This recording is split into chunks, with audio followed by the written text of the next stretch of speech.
नमस्कार students, lecture number 4 solid state संभव achiever classes. उसके आगे देखते हैं हम। प्रीवियस लेक्चर में मैंने आपको क्रिस्टलाइन और अमोर्फस का ट्रिक बताया था, ठीक है। कि उसमें क्रिस्टलाइन क्या होगा और अमोर्फस क्या होगा। तो देखो, क्रिस्टलाइन और अमोर्फस के लिए जो अपन ने बात की थी बेटा कि क्रिस्टलीय क्या है और अक्रिस्टलीय क्या है, कुछ टेक्निकल इश्यू की वजह से वो क्लास बंद हो गई थी। उसका जो क्वेश्चन प्रीवियस लेक्चर में आपने उसकी ट्रिक देखी कि क्रिस्टलीय और अक्रिस्टलीय को कैसे आप डिफरेंशिएट कर सकते हो, विभेदित कर सकते हो, उसी बेसिस पर ये क्वेश्चन है। तो चलो हम बात करते हैं। पहला क्या आपका पॉलीयूरीथेन, ये हो गया आपका क्या पॉलीयूरीथेन, पॉलीयूरीथेन। तो पॉली वर्ड आपका लग चुका है, दैट मीन्स पॉली वर्ड लग चुका है। तो ये क्या होगा आपके पास, याद करो ट्रिक। पॉली, सेलो, फाइबर, ग्लास, प्लास्टिक, ये अमोर्फस होते हैं। जो प्लस माइनस में टूट गया, नेक्स्ट उसके बाद जो कोई स्ट्रक्चर या फॉर्मूला है तो वो क्या होगा आपका क्रिस्टलाइन। तो चलो पॉली लग गया, दैट मीन्स ये क्या होगा अमोर्फस। ये कैसा सॉलिड होगा, अमोर्फस अक्रिस्टलीय ठोस हो गया आपका। ये कहलाता है क्या, अक्रिस्टलीय ठोस। नेक्स्ट दूसरी बात करते हैं। अगला क्या आपका, ये हो गया नेफ्थलीन। सेकंड आपका सेकंड है आपका naphthalene. What means naphthalene? Naphthalene क्या है आपका, बेंजीन की डबल स्ट्रक्चर, ठीक है। ईच बच्चा जानता है कि ये आपकी स्ट्रक्चर क्या है भाई, बेंजीन है बेटा। और बेंजीन की जब डबल स्ट्रक्चर लगती है तो क्या बनती है, नेफ्थलीन। याद करो मैंने कहा था कोई स्ट्रक्चर हो तो वो क्या होगा आपका क्रिस्टलाइन सॉलिड बनने वाला है। तो आप इसको क्या कहोगे, क्रिस्टलाइन। क्रिस्टलाइन या कह सकते हो आप क्रिस्टलीय। ये हो गया आपका क्रिस्टलीय। नेक्स्ट अगली बात करते हैं फिर से। अगला क्या आपका benzoic acid. What means benzoic acid? तो थर्ड बेंजोइक एसिड का मतलब है C6H5COOH। ये O माइनस का, ये प्लस का। देखो प्लस माइनस में डिसोशिएट हो गया, और मैंने तुमसे कहा था अगर फॉर्मूला और प्लस माइनस में डिसोशिएट हो रहा है तो वो आपका क्या होगा, क्रिस्टलाइन सॉलिड होगा। तो इसका आंसर क्या बन गया आपका क्रिस्टलाइन। ये भी हो गया तुम्हारा पास क्रिस्टलाइन। नेक्स्ट अगली बात पर चलते हैं हम। अगली बात, अगला क्या आपका टेफ्लॉन। What means Teflon? नया शब्द है। 12th क्लास में जब हम 15 चैप्टर पढ़ते हैं पॉलीमर, तो पॉलीमर में आता है टेफ्लॉन। टेफ्लॉन एक पॉलीमर होता है, ठीक है। तो अगला फोर्थ है आपका टेफ्लॉन। टेफ्लॉन ये फॉर्मूला इसका CF2 बॉन्डिंग ओपन होती है ऐसे और यहां लग जाता है N। इसको बोलते हैं टेट्राफ्लोरोइथाइलिन, पॉली टेट्राफ्लोरोइथाइलिन, PTFE। और ये एक पॉलीमर है, और जब पॉलीमर है तो 100% क्या लगना आपका आंसर में भी, आंसर में लगना आपका क्या, पॉली लग गया तो अमोर्फस सॉलिड। ये हो गया क्या आपका अमोर्फस सॉलिड। नेक्स्ट अगला हम देखते हैं। अगला क्या है बेटा, अगला आपका पोटेशियम नाइट्रेट। फॉर्मूला बना दो जिसका फॉर्मूला जानते हो, ठीक है। तो नेक्स्ट अगला फिफ्थ हो गया आपका KNO3। जरा देखो पोटेशियम पर प्लस, NO3 पर माइनस। आंसर क्या बनना चाहिए तुम्हारा, आप कहोगे कि सर प्लस माइनस में टूट रहा है, ठीक है। आपका आयनिक कंपाउंड है, दैट मीन्स क्या हो गया, क्रिस्टलाइन हो गया। क्रिस्टलाइन आपका हो गया। नेक्स्ट आगे की बातें करते हैं अगले राउंड में। ये देखो अगला क्या है, सेलोफेन, पॉलीविनाइल क्लोराइड। तो देखो सेलोफेन, तो नेक्स्ट फिफ्थ है आपका सेलोफेन। पार्चामेंट होती है एक झिल्ली। अगला 7th हो गया अपना PVC, पॉलीविनाइल क्लोराइड। आपको तो सीधा ट्रिक दे रखा है, दिमाग लगाने की जरूरत कहाँ है यार। आपको देखो यहाँ क्या लग गया, आप कहोगे सर सेलो है। यहाँ वर्ड क्या है बेटा आपका, पॉली है। और जब भी आपके पास सेलो और पॉली वर्ड आता है, ठीक है, जब भी आपके पास क्या होगा सेलो और पॉली वर्ड आएगा, दैट मीन्स ये भी क्या बन गया हमारे पास, अमोर्फस सॉलिड बन गया। और ये भी क्या बन गया हमारे पास, अमोर्फस सॉलिड बन गया, बिकॉज इसमें सेलो वर्ड है और इसमें कौन सा वर्ड है, पॉली वर्ड है। और जब भी पॉली और सेलो आते हैं तो वो क्या होता है आपका, वो था अमोर्फस सॉलिड। प्रीवियस लेक्चर में देख ले, अच्छे से ट्रिक को याद कर ले। एक्सरसाइज क्वेश्चन मैंने तुम्हें होमवर्क में दिया था, मैं इंटेक्स क्वेश्चन तुम्हें करा रहा हूँ और फिर बोल रहा हूँ एक्सरसाइज क्वेश्चन 1.3 करना, आपका सारा बेस क्लियर हो जाएगा। नहीं तो फिर डिस्कस प्रॉब्लम काउंटर पे करेंगे। अगला बात आ रहा आपके पास नेक्स्ट, यहाँ तक हो गया। रेसा, रेसा का मतलब होता है फाइबर, याद करो वो भी मैंने लिखा रखा है, कांच ग्लास। तो ये हो गया अपना क्या, अगला फाइबर। अगला, उससे अगला क्या आ रहा है आपके पास, ग्लास कांच, और उससे अगला आ रहा है आपका कॉपर तांबा। तो ये तीनों किसके एग्जाम्पल है, जरा देख के और सोच विचार करके बना दे। नेक्स्ट अगला फाइबर आ गया। फाइबर किसका एग्जाम्पल है, तो फाइबर हो गया, ग्लास हो गया, दोनों ही कैसे हमारे पास अमोर्फस सॉलिड है। ठीक है। तांबा क्या है बेटा, एक मेटल है। तांबा क्या है, एक मेटल है। और मैंने कहा था सारी मेटल्स प्लस माइनस में टूट जाए या कोई स्ट्रक्चर बन जाए, दैट मीन्स वो क्या होगा, आपका क्रिस्टलाइन सॉलिड होगा। इस तरह से इस क्वेश्चंस को हम अंजाम देते हैं। क्लियर हो गया होगा हर बच्चे को, बस थोड़ा ट्रिक याद कर लो और ट्रिक से ये बनाना सीखो। तो नेक्स्ट अगला और लास्ट क्वेश्चन क्या आ रहा है, देखो क्या है, एक ठोस के अपवर्तनांक का सभी दिशाओं में समान प्रेक्षित होता है। मीन्स क्या कह रहा है, जैसे मैंने आपको याद होगा एक ऐसा डायग्राम बनाया था और एनाइसोट्रॉपी पढ़ाई थी बेटा, एनाइसोट्रॉपी तुम्हें पढ़ाई थी। ऐसा एक डायग्राम बना के एनाइसोट्रॉपी को मैंने आपको एक्सप्लेन किया था। यूं क्रिस्टलाइन सॉलिड की स्ट्रक्चर याद आ रहा होगा कुछ, एक ट्रिक भी बताई थी आपको, रेस्ट कर लो। ठीक है। कुछ फिजिकल प्रॉपर्टीज को याद होगा आपको, उसने पास किया था डिफरेंट साइड से। एक साइड ये थी आपकी और एक साइड ये थी। तो आपने क्या देखा था, डिफरेंट पाथ पर डिफरेंट अरेंजमेंट आपने प्राप्त किया था, जिसे आप कहते थे अनाइसोट्रॉपी। तो ये क्या कह रहा है आपसे कि एक सॉलिड रिफ्रैक्टिव इंडेक्स, रेस्ट ही तो है बेटा। मैंने आपसे क्या कहा था, रेस्ट। आर का मतलब रिफ्रैक्टिव इंडेक्स, ई का मतलब इलेक्ट्रिकल रेसिस्टेंस, एस का मतलब बताया था स्ट्रेंथ, और टी का मतलब बताया था थर्मल कंडक्टिविटी। याद होगा हर बच्चे को, रेस्ट। ठीक है। अपवर्तनांक, विद्युतीय प्रतिरोध, सामर्थ्य, और कौन सा आपके पास तापीय गुण, ये सब आपको बताए थे। तो वो जब डिफरेंट हो तो अनाइसोट्रॉपी है। और अनाइसोट्रॉपी किसकी प्रॉपर्टी है, ये किसकी स्ट्रक्चर है, क्रिस्टलाइन सॉलिड की। ये क्या आपके पास, क्रिस्टलाइन सॉलिड की स्ट्रक्चर है ये आपकी, क्रिस्टलाइन सॉलिड। तो मत डिफरेंट हो तो क्रिस्टलाइन सॉलिड है। सवाल क्या कह रहा है आपको, यहां पर अपवर्तनांक का सभी दिशाओं में मान समान प्रेक्षित होता है। ये मान है, यहाँ पर मान समान प्रेक्षित होता है। दैट मीन्स यहाँ से आपका डिफरेंट नहीं सिमिलर आता है। अगर डिफरेंट आता तो प्रॉपर्टी एनाइसोट्रॉपी, समान आ गई तो आइसोट्रॉपी। तो पहला आंसर इसका बन गया। ये प्रॉपर्टी कौन सी होगी, तो आप कहोगे सर प्रॉपर्टी होगी आइसोट्रॉपी। दैट मीन्स समदेशिकता, यह है समदेशिकता। और इस ठोस की प्रकृति पर टिप्पणी कीजिए, short note on this solid. तो अब जो आपका आइसोट्रॉपी शो करेगा वो सॉलिड कैसा होगा, आप कहोगे सर अमोर्फस सॉलिड होगा। अमोर्फस, ये सॉलिड हो गया बेटा, कौन सा, अमोर्फस सॉलिड। और अमोर्फस सॉलिड में क्या क्लीवेज की प्रॉपर्टी होती है, याद करो, मैंने कहा था कट करने पर डबल एस आता है, शार्प प्लस शाइनिंग एज आता है।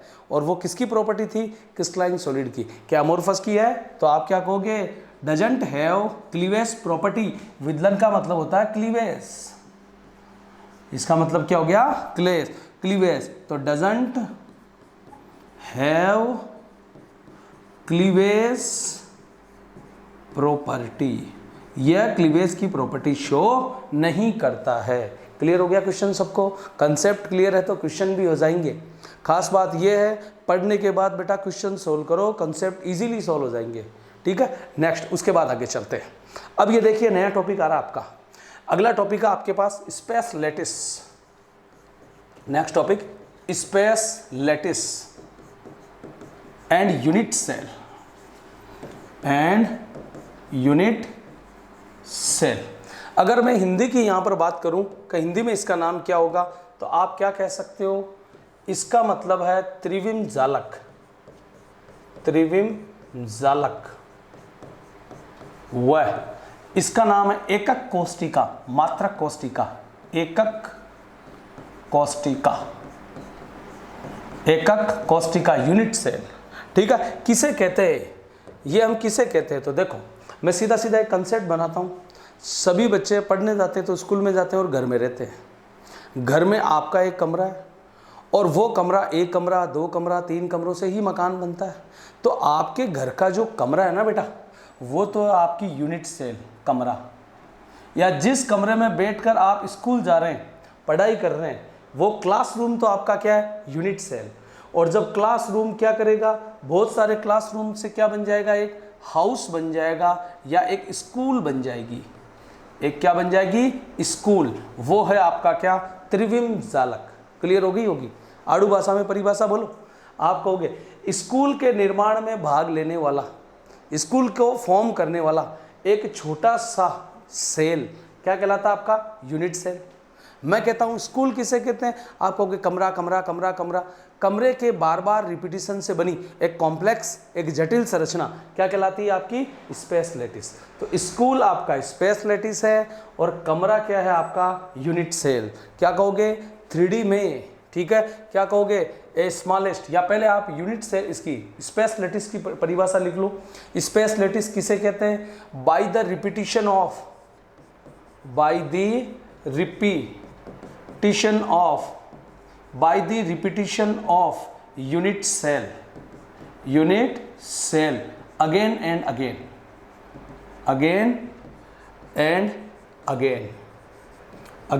in 3D, 3 dimension, in 3D form complex structure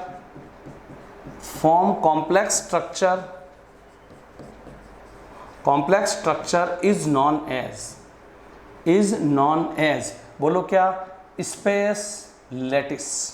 ये क्या कहलाती है? स्पेस लैटिस कहलाती है। हिंदी वाले बच्चे देख लो, क्या देखोगे बेटा? क्या लिखा हुआ है?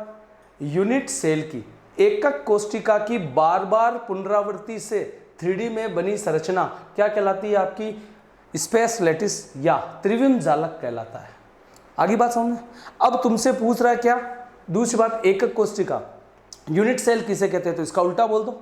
क्या? स्पेस लैटिस के फॉर्मेशन में, इन द फॉर्मेशन ऑफ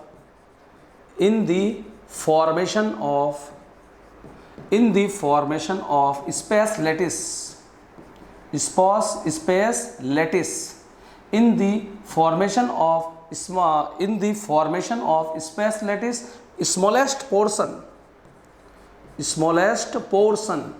या पार्ट भी कह सकते हो, smallest portion, PRTION, small portion और पार्ट इज यूनिट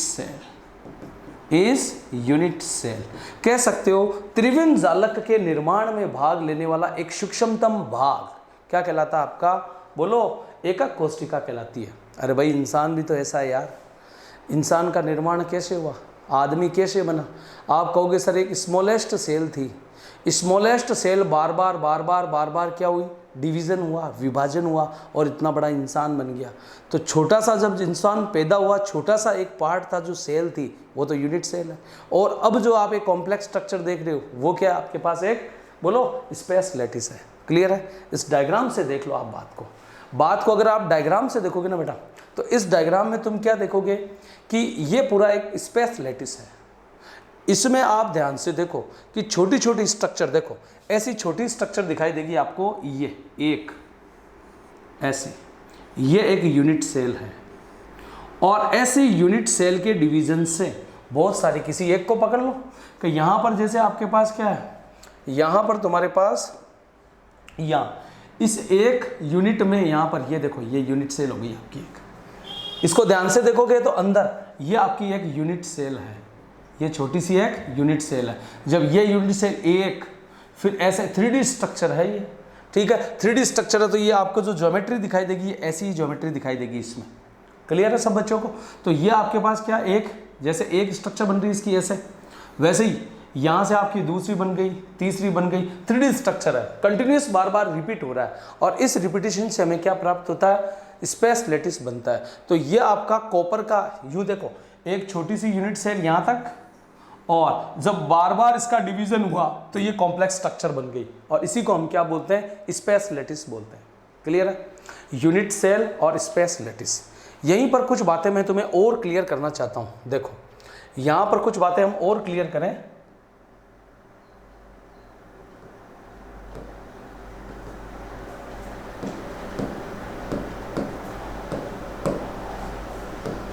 देखो यहीं पर मैं कुछ बातें तुम्हें और क्लियर करना चाहता हूं ताकि तुम्हें अच्छे से वो आने लग जाए। देखो कैरेक्टरिस्टिक्स ऑफ, नेक्स्ट इसमें आता है अपना अगला टॉपिक आता है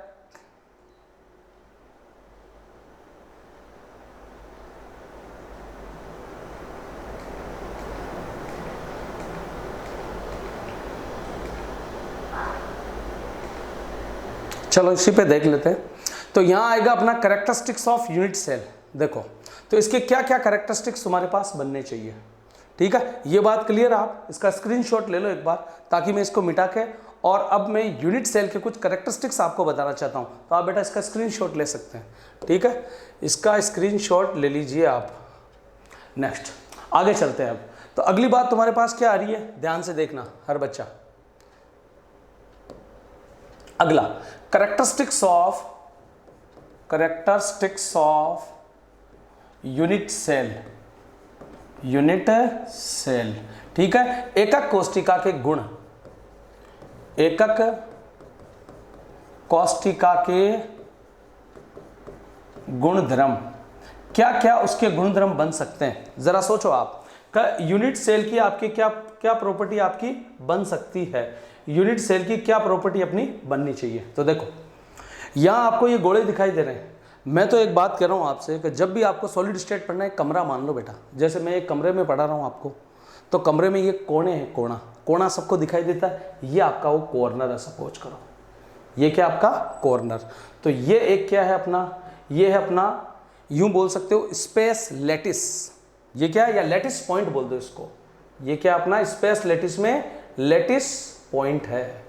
क्या कहोगे आप, 3D में जब कोई कॉम्प्लेक्स बनेगा तो उस कॉम्प्लेक्स में कोई ना कोई जगह होगी, कोई ना कोई आपका बिंदु होगा जिसे आप कहते हैं lattice point. RBSC board question पूछ चुका है बेटा इस पर, लैटिस पॉइंट किसे कहते हैं। जरा सोचो, मेरे हाथ में ये मार्कर है और मैंने इसको देखो बेटा इस जगह पे रखा, तो इस जगह ने कितना स्पेस घेरा, उसका कितना स्थान कवर किया, इसको क्या बोलते हैं, लैटिस पॉइंट। तो व्हाट मीन्स लैटिस पॉइंट। ये क्या था आपका, आप कहोगे सर कोई यूनिट सेल है या कोई कॉन्स्टिट्यूट पार्टिकल है, कोई कण। अरे यार ये कण क्या करता है, 3D में कितनी जगह घेर रहा है, तो इसके द्वारा जो घेरी गई जगह है वो क्या कहलाती है आपके पास, वो कहलाती है ये लैटिस पॉइंट। तो इसको डिफाइन कर देते हैं हम, इसको डिफाइन अपन कर लेते हैं। तो डिफाइन क्या करोगे, what means lattice point, LP जालक बिंदु हिंदी में कहते हैं। यह भी NCERT का क्वेश्चन है बेटा, और यह भी राजस्थान बोर्ड पूछ चुका है, जालक बिंदु लैटिस पॉइंट किसे कहते हैं। तो क्या कहोगे, बोलो, कवरिंग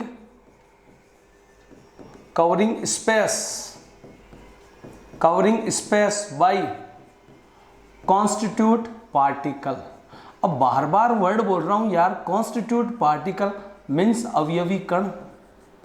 होता क्या है, बड़ा से बड़ा मानू तो तुम कहोगे सर कोई कण, मॉलिक्यूल्स ले लो। मॉलिक्यूल से छोटा क्या बेटा, एटम ले लो। उससे छोटा क्या, आयन ले लो। तो कॉन्स्टिट्यूट पार्टिकल क्या क्या हो सकता है, मे बी मॉलिक्यूल्स अणु, मे बी एटम्स परमाणु, मे बी आयंस, कुछ भी हो सकता है इसमें। अणु हो सकता है, परमाणु हो सकता है और आयन हो सकता है। Covering space by constitute particle in 3D और स्पेस लैटिस, और space lattice is lattice point.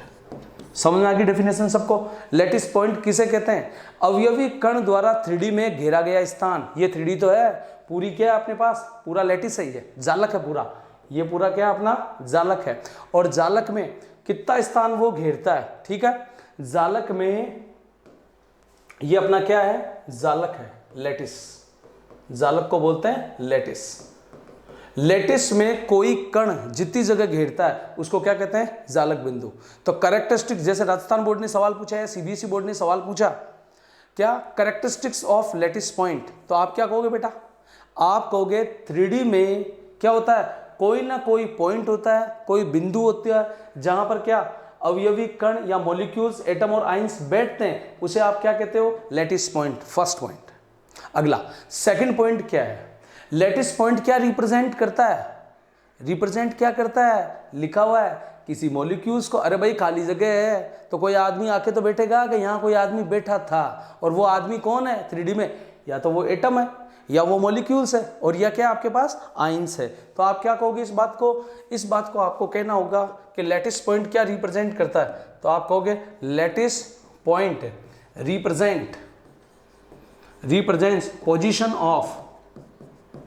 Position of any atom, या बोल दो मॉलिक्यूल्स, या बोल दो आयंस। लैटिस बिंदु क्या बताता है, जालक बिंदु ये बताता है कि कोई ना कोई परमाणु, अणु या आयन वहां उपस्थित है। और लास्ट पॉइंट जरा देखो, क्या मैं दो लैटिस पॉइंट को मिला दूं बेटा, दो लैटिस पॉइंट को आप मिला के देखिए, देखो एक बिंदु तो ये रहा, एक बिंदु ये रहा, जब मैंने इसको मिलाया तो क्या बन गया आपके पास, एक लाइन बन गई। अरे सीधी बात है यार, वो कोना और ये कोना, इसको मिलाया तो क्या बन गया, एक लाइन बन गई, लीनियर स्ट्रक्चर बन गई। और सब लाइनों को जोड़ा तो चेक करो, लाइन जोड़ दी, लाइन जोड़ दी, लाइन जोड़ दी, लाइन जोड़ दी, क्या बन गई एक दीवार, और सभी लाइनों को जोड़ा तो क्या बन गया, कमरा, मतलब क्या बन गया, लैटिस। सीधी सीधी बात। तो क्या कहोगे आप, नेक्स्ट अगली बात कहते हैं when lattice point are connect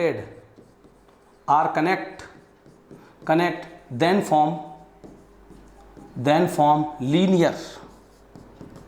form linear path which form structure of lattice। सीधा सीधा कह दें आप तो कि जब इन रेखाओं को जोड़ा जाता है, दो या दो से ज्यादा लैटिस पॉइंट क्या बनाते हैं, एक लीनियर पाथ बनाते हैं, एक सीधी लाइन बनाते हैं। और एक सीधी लाइन को जब आप जोड़ोगे, लाइन जोड़ी तो क्या बन गया, अपना कमरा बन गया, मकान बन गया, स्कूल बन गया, या कोई भी कॉम्प्लेक्स स्ट्रक्चर बन गया। दैट मीन्स लैटिस का फॉर्मेशन हो गया। बोलो क्लियर है हर बच्चे को, दोबारा से सुन लो पॉइंट। सबसे पहला पॉइंट कहा था मैंने, लैटिस स्पेस, लैटिस और यूनिट सेल, तो कमरा और मकान, ठीक है। अब उसके कैरेक्टरिस्टिक्स क्या है, तो कैरेक्टरिस्टिक्स आपके सामने कि कोई भी खाली जगह होती है, वो खाली जगह किसको बताती है, लैटिस पॉइंट को बताती है। दूसरी बात, लैटिस पॉइंट है इसका मतलब वहां कोई अणु रहा होगा, कोई परमाणु रहा होगा और कोई आयन रहा होगा। तीसरी बात क्या बेटा, तीसरी बात है जब इनको आपस में मिलाते हैं तो हमें सीधी रेखाएं प्राप्त होती है, और उन सीधी रेखाओं को मिलाकर हम क्या बना सकते हैं, एक डब्बा बना दिया देखो, और डब्बा क्या है, ये कॉम्प्लेक्स। तो कॉम्प्लेक्स के फॉर्मेशन में ये भाग लेता है। अब जरा सोचो आप, अब जरा दिमाग लगाओ, ये लैटिस कैसे बना होगा, ठीक है। तो हर को बच्चे को पता होगा कि आप कहोगे कि सर इसमें ये 3D स्ट्रक्चर है बेटा, तो 3D में कितनी एक्सिस होगी, अक्षें कितनी होगी, 3। एक होगी एक्स एक्सिस होगी, एक होगी सपोज करो वाई एक्सिस, तो एक यहीं से निकलती हुई क्या होगी, जेड एक्सिस। मतलब लैटिस के फॉर्मेशन में कुछ अक्षों ने, और देखो इनके बीच ये एंगल बना होगा, ये एंगल बना होगा, और इधर ये एंगल बना होगा। तो क्या कुछ तो रेखाएं शामिल हो रही है और कुछ कोण शामिल हो रहे हैं। इसको बोलते हैं यूनिट सेल के पैरामीटर।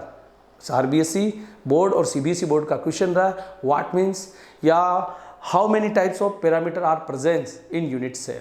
तो नेक्स्ट अपन टॉपिक इसमें पढ़ते हैं, पैरामीटर ऑफ यूनिट सेल, ठीक है। ये स्ट्रक्चर उसी में आएगी, अभी पैरामीटर में ही हमारे पास।